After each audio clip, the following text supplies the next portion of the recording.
OBC समाज को तय करना होगा कि ओबीसी समाज को साध्वी प्रज्ञा चाहिए या डॉक्टर अंबेडकर के विचार चाहिए। बीजेपी की सरकार होने का मतलब सवर्णों का शासन, बीजेपी की सरकार होने का मतलब मनुवादियों का शासन, बीजेपी की सरकार होने का मतलब एससी एसटी ओबीसी के खिलाफ होने वाला शासन। जाति देखकर शादी करने से जाति द्वेष नहीं बढ़ता है, जाति देखकर किराया मकान लेने से जातिवाद नहीं बढ़ता है, जाति देखकर कोई बच्चा जो है कोई मंदिर में घुस जाए पीट देते हैं तो जाति जो है भेद नहीं बढ़ता है। जाति और जाति जनगणना से जो है आप जातिवाद बढ़ रहा है, ये व्याकरण सवर्ण ही समझ। वो खुद ओबीसी से आती है कुशवाहा, लेकिन वो तो धर्म बताने की बात करती है। वो अब क्या कर सकते की बात करती है। आप क्या कर सकते हैं? अब ओबीसी समाज को तय करना होगा कि ओबीसी समाज को साध्वी प्रज्ञा चाहिए या डॉक्टर अंबेडकर के विचार चाहिए। अब डॉक्टर अंबेडकर कहते हैं कलम पकड़ो, और इनके जो है गोलवलकर के चेले जो साध्वी प्रज्ञा है वो कहते हैं चाकू और तलवार लो। डॉक्टर अंबेडकर कहते हैं पढ़ लिख कर वाइस चांसलर बनो, आईएएस बनो, आईपीएस बनो, सरकारी नौकरी में जाओ, अधिकार लो। और साध्वी प्रज्ञा कहती है कि चाकू चूड़े तेज करो, मस्जिद पे चढ़ जाओ, कंडाल बांधो।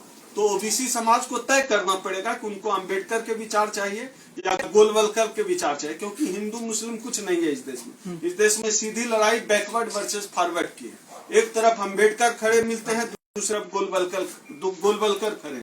आपको तय करना पड़ेगा कि आप अंबेडकर के साथ जाते हैं या गोलवलकर के साथ जाते हैं। उमा भारती और ये जो नेता रहे ओबीसी के, जैसे उमा भारती हो गई, कल्याण सिंह हो गई, इनको क्या मिला है मंदिर के बाद? तो बताएं, जब देश का सबसे अधिक ओबीसी शहीद हुआ राम मंदिर के आंदोलन में, और जब राम मंदिर ट्रस्ट बना, राम मंदिर निर्माण ट्रस्ट जो कि सरकारी ट्रस्ट है, उसमें एक भी ओबीसी नहीं, तब तो ओबीसी समाज तय करे ना कि राम मंदिर में उनको क्या मिला। मलाई खाने की बारी आई तो सब सवर्ण, एक भी ओबीसी नहीं। लाठी डंडा खाना हो तो ओबीसी खाएगा लाठी डंडा, और जब मलाई खाने का बारी आएगा तो सवर्ण समाज ब्राह्मण माल उड़ाएगा।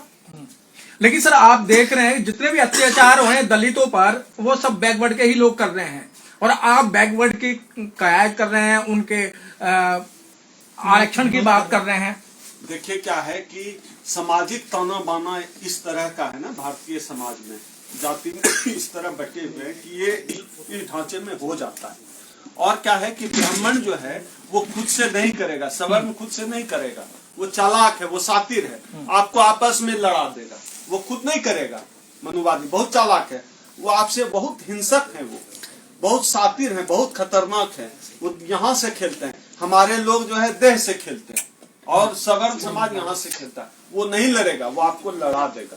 जातियों में इसीलिए तो बांटा है उसने। जाति जनगणना से के होने से आपत्ति क्यों है? इसका सीधा सा जवाब ये है कि जाति जनगणना होने का मतलब है इस देश में एससी एसटी ओबीसी की कितनी आबादी है, यह पूरे देश को पता चल जाएगा।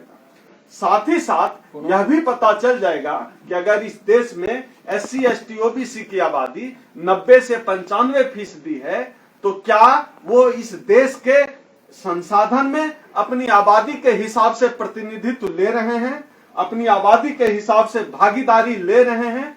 जाहिर सी बात है नहीं ले रहे हैं। इसलिए जाति जनगणना से उनको डर लग रहा है, क्योंकि जाति जनगणना का प्रकाशन हो गया तो हर जाति को पता चल जाएगी कि हम तो आबादी में इतने प्रतिशत हैं, लेकिन मेरा एक जज नहीं है, मेरा एक वाइस चांसलर नहीं है, यह पता चल जाएगा। इस बात से इन मनुवादियों के पेट में मरोड़ उठा हुआ है, इनको पता चल जाएगा। लेकिन हम यह बता देना चाहते हैं, यह जो जाति जनगणना हुई है, यह जाति जनगणना का जब प्रकाशन होगा उसके बाद इस देश का एससी एसटी ओबीसी समाज चुप नहीं बैठा, क्योंकि हमें पता है कि हमारी आबादी इस देश में बढ़ी है और हमारी हिस्सेदारी कम हुई है।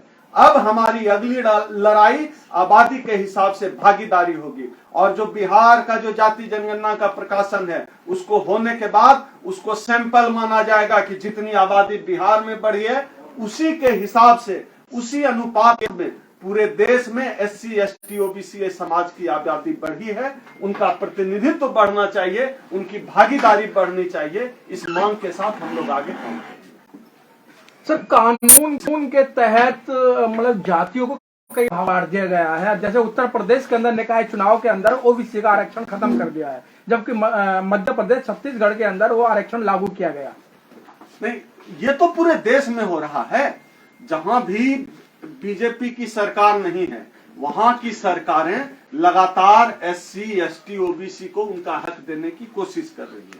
लेकिन जहां बीजेपी की सरकार है, जाहिर सी बात है, बीजेपी की सरकार होने का मतलब सवर्णों का शासन, बीजेपी की सरकार होने का मतलब मनुवादियों का शासन, बीजेपी की सरकार होने का मतलब एससी, एसटी, ओबीसी के खिलाफ होने वाला शासन। एससी, एसटी, ओबीसी के खिलाफ जब ब्राह्मणों का, जब मनुवादियों का शासन होगा, उसका ये मतलब होता है कि ये लोग एससी, एसटी, ओबीसी के खिलाफ काम करेंगे। ये एससी, एसटी, ओबीसी का आरक्षण कैसे देंगे? जब वाजपेयी की सरकार आई तो विनिवेश मंत्रालय आया। अब जब मोदी जी सरकार में आए हैं तो लगातार देश की संपत्तियों को बेच रहे हैं। उनका उद्देश्य स्पष्ट है कि एससी, एसटी, ओबीसी समाज की हकमारी की जाए। हकमारी करने के लिए वो तमाम साजिशें कर रहे हैं। न केवल वो सीधे आरक्षण खत्म कर रहे हैं, बल्कि आप देखेंगे वो कोर्ट का भी, न्यायालय का भी सहारा ले रहे हैं। अभी उत्तर प्रदेश में क्या हुआ कि निकाय चुनाव को लेकर इन्होंने कहा कि निकाय चुनाव में, हाई कोर्ट कहता है लखनऊ में, कि निकाय चुनाव में आरक्षण नहीं होगा।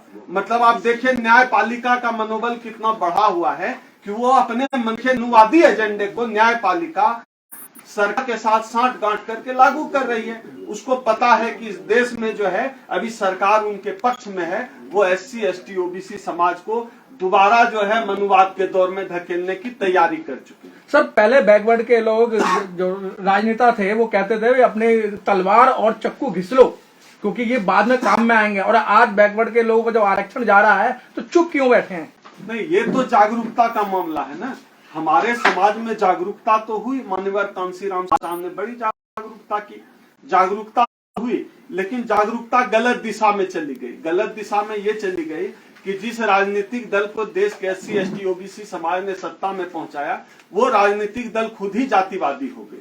जागरण तो हुआ क्या कि एक खास जाति जो सत्ता में आने के बाद दूसरी जातियों को दरी पर बिठाने लगी, तो भाजपा जैसी पार्टियों को मौका मिल गया कि जिन जातियों को दरकिनार किया गया बहुजन आंदोलन से मिली सत्ता के बाद, वो उन जातियों को भाजपा ने मंच दिया, उन जातियों ने को भाजपा ने सम्मान देने की कोशिश की। भले ही स्टूल पर बिठाते हैं, पर कोशिश की कि मंच पर बिठाते हैं, उनका वोट ले लिया।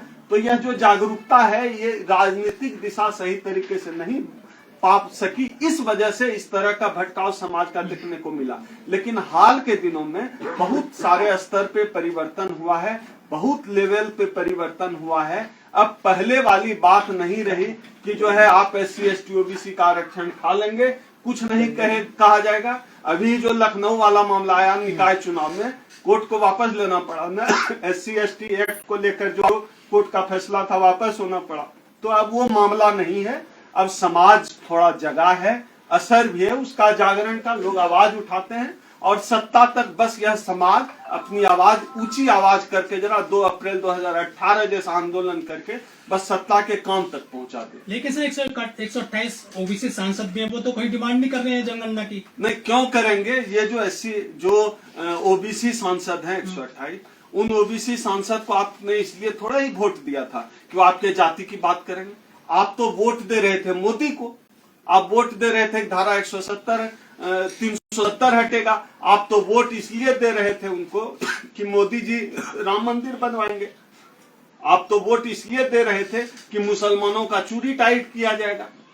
तो जो वादा बीजेपी ने किया, सत्ता में आने के बाद सबको पूरा कर दिया। तो ओबीसी समाज अगर बीजेपी के साथ खड़ा रहकर सोचेगा कि आरक्षण मिलेगा, तो आरक्षण के लिए तो उन्होंने वोट ही नहीं दिया है। उन्होंने तो मुसलमान को टाइट करने के लिए वोट दिया, राम मंदिर बनाने के लिए वोट दिया, 370 हटाने के लिए वोट दिया। तो वो तो बीजेपी अच्छे से कर ही रही है पूरी ईमानदारी से। मुझे लगता है कि देश की सबसे ईमानदार पार्टी बीजेपी है। जिन एजेंडों पर लोगों ने उन्हें वोट दिया, उन एजेंडे को बीजेपी ने पूरी ईमानदारी से निभाया और पूरा किया। जातीय जनगणना से जातिवाद बढ़ेगा देश में, आप लोग जातिवाद को बढ़ावा दे रहे हैं। नहीं, जाति देखकर शादी करने से जाति द्वेष नहीं बढ़ता है। जाति देखकर किराया मकान लेने से जातिवाद नहीं बढ़ता है। जाति देखकर कोई बच्चा जो है कोई मंदिर में घुस जाए पीट देते हैं, तो जाति जो है भेद नहीं बढ़ता है, जाति और जाति जनगणना से जो है आप जातिवाद बढ़ रहा है, ये व्याकरण सबर नहीं समझते। आरएसएस का लक्ष्य है जाति खत्म करना देश सरकार, आप लोग जातीय जनगणना करवा रहे हैं। हम लोग आरएसएस के साथ हैं, आरएसएस हिंदुओं का संगठन है, हम लोग भी हिंदू हैं, हम लोग पूरी तरह आरएसएस के साथ हैं। बस आरएसएस का 100 साल पूरा हो रहा है, अपना चीफ किसी दलित को बना दे, हम लोग आरएसएस के साथ हैं। बस हम लोग भी अपने को हिंदू मान लें, आरएसएस ब्राह्मण और दलित, ये जो खटीक, पासवान, चमार, मुसहर, मेहतर, इन जातियों के साथ ब्राह्मण और राजपूत की शादी करा दे, आरएसएस सामूहिक रूप से कराने लगे, तो हम लोग भी आरएसएस देश को बांट रहे हैं आप लोग। नहीं, आप ये बताइए कि अगर आरएसएस का चीफ कोई दलित बने, यह बोलना देश बांटना कैसे हो गया? संवैधानिक बात में सबकी जाति पूछ रहे हो ना आप लोग? मैं पूछ नहीं रहा हूँ, कोई खटीक और कोई ब्राह्मण शादी कर ले तो फिर देश बांटना कैसे हो गया? और शादी, आप जब शादी करते हैं, कोई ब्राह्मण जब शादी करता है तो ब्राह्मण देख के ही शादी करता है, कोई ठाकुर राजपूत शादी करता है, ठाकुर राजपूत देख के ही शादी करता है, उससे जातिवाद नहीं बढ़ता है। हम ये कहते हैं कि जाति के आधार पर शादी नहीं हो तो देश बंटने लगा, ये कौन सा तर्क है? इस तर्क को कौन समझाएगा? तो क्या छत्तीसगढ़ में भी होगी अब जातीय जनगणना? अब ये तो वहाँ की राज्य सरकारें बताएं। SC ST OBC समाज को दबाव बनाना चाहिए कि पूरे देश में हो और राष्ट्रीय स्तर पे जो जनगणना हो चुकी है उसका प्रकाशन हो।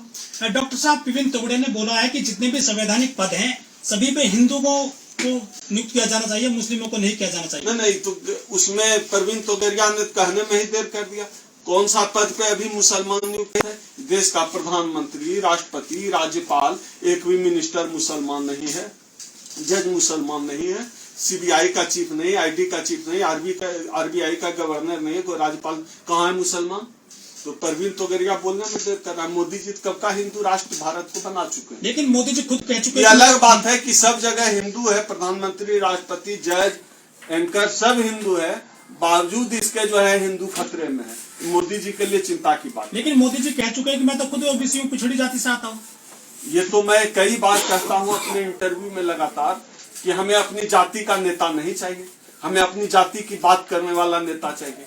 OBC समाज को OBC नेता नहीं चाहिए, OBC समाज की बात करने वाला नेता चाहिए, OBC समाज का आरक्षण बचाने वाला नेता चाहिए, OBC समाज की हकमारी रोकने वाला नेता चाहिए, OBC समाज के जाति कास्ट सर्टिफिकेट वाला नेता हमको नहीं चाहिए। कास्ट की बात करने वाला नेता चाहिए, जमात वाला नेता चाहिए। तो केशव प्रसाद मौर्य कर रहे हैं इस काम को? तो केशव प्रसाद मौर्य लगातार जो है देश के OBC समाज का जो है नाक नीचा करने का काम कर रहे हैं। उस बेशर्म को शर्म भी नहीं आती, स्टूल पे जाके बैठ जाता है, और जब OBC की हकमारी हो रही है तो चुप बैठा हुआ है, नकली नकली बयान देता है, नकली नकली बात करता है। उस बेशर्म आदमी को चुल्लू भर पानी में डूब जाना चाहिए। लेकिन निकाय चुनाव में अगर आरक्षण खत्म हुआ तो उन्होंने मुकाबला करा, देखिए। हाँ, तो मुंह के, ये तो मोदी जी के लोग हैं ना, ये तो डटकर लड़ रहे हैं, ये वो तो देखिए। मुंह के शेर हैं, ये तो डटकर लड़ेंगे, मुंह के शेर। मोदी जी भी कहते थे किसी दलित के साथ कुछ हुआ तो फुट फुट कर रोने लगे, मुझे फांसी पे लटका देना, चौराहे पे लटका देना।